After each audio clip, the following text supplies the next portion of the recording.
के जवाब भी हम लगातार दे रहे हैं। असलम साहब हमारे साथ बने हुए हैं, तो चलिए फटाफट इस सिलसिले को और आगे बढ़ा देते हैं। अब लेते हैं अपने अगले कॉलर को। एक मेल है, चलिए मेल भी ले लेते हैं। आज कोई मेल नहीं हुआ, सुधीर यादव साहब का है। अच्छा चलिए, सुधीर यादव साहब हैं फोन लाइन पर। ओके सुधीर जी, आप मुझे सुन पा रहे हैं? जी, थैंक यू। हाँ जी, बताएं सर, क्या पूछना चाहेंगे? I just want to know about MRG world का एक सेक्टर 106 द्वारका एक्सप्रेसवे पे एक प्रोजेक्ट आ रहा है, एमआरजी द क्राउन।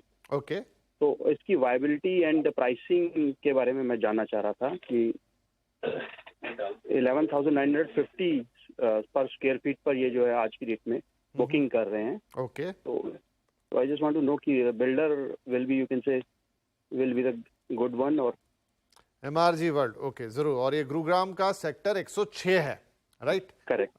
ठीक है जी, जरूर इस पर राय लेते हैं। सर क्या कहना होगा इस प्रोजेक्ट के लिए? नहीं, काफ़ी अच्छा सेक्टर है 106, तो काफ़ी अच्छा है। और द्वारका एक्सप्रेसवे अपने आप में अभी जो पहले उसमें प्रॉब्लम्स थी सब रिजॉल्व हो गई हैं। फिर अपना एयरपोर्ट जो आ रहा है उसकी वजह से एक्चुअली ये सारा एरिया काफ़ी हॉट हो गया है प्रॉपर्टीज़ के लिए।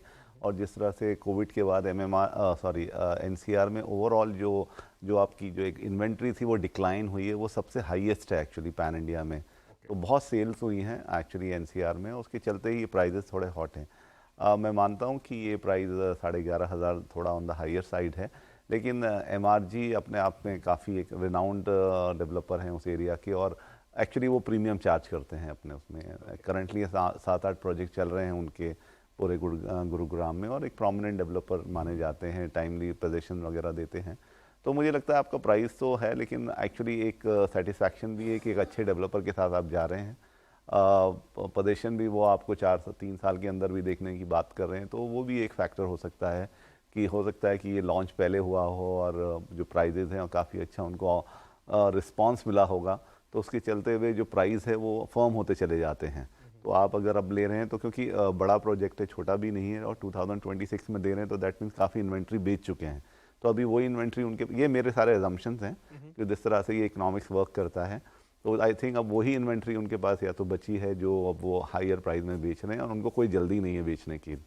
तो अगर आपने मन बना लिया है और आपको लगता है कि हाँ इस प्रोजेक्ट में आप जा सकते हैं, बाकी मैंने आपको बाकी बोला है कि लोकेशन वाइज और उसका फ्यूचर काफ़ी अच्छा है, एंड जो डेवलपर हैं वो काफ़ी रिनाउंड हैं, तो उसमें मुझे कोई दिक्कत नहीं है। अगर आपको ये बजट में बनती है बात, तो आपको डेफिनेटली आगे जाना चाहिए। राइट। तो यहाँ पर यादव साहब प्रोजेक्ट और सेक्टर या इलाके के बारे में पूरी जानकारी आपको दे दी असलम साहब ने। सब कुछ ठीक है, और क्यों थोड़ा प्रीमियम चार्ज हो रहा है उसका कारण भी आपको पता चल गया। और अगर आपका मन आ गया है, दिल आ गया है उस प्रोजेक्ट पर, तो बिल्कुल जा सकते हैं, कोई इश्यूज़ नहीं है। चाहें तो इसी बजट में आप आसपास भी कुछ और चीज़ें देख सकते हैं। लेकिन हाँ, कई बार कुछ चीज़ें पसंद आ जाती हैं, उनको एक अप्रूवल चाहिए होता है, तो वो है, कोई प्रॉब्लम किसी तरह की नहीं है। एंड जो आपका एरिया है कुल मिला के, वहाँ पर भी डेवलपमेंट के अच्छे स्कोप हैं आगे चलते हुए भी। चलिए, आप सवाल और भी हैं, लेकिन वक्त का तकाजा है, इस हफ्ते के लिए समय हो रहा है समाप्त। जाने से पहले असलम साहब आपका बहुत बहुत शुक्रिया अदा करेंगे, आप आए और इनफैक्ट हमारे स्टूडियोज़ में आज आए, दर्शकों के सवालों के जवाब दिए।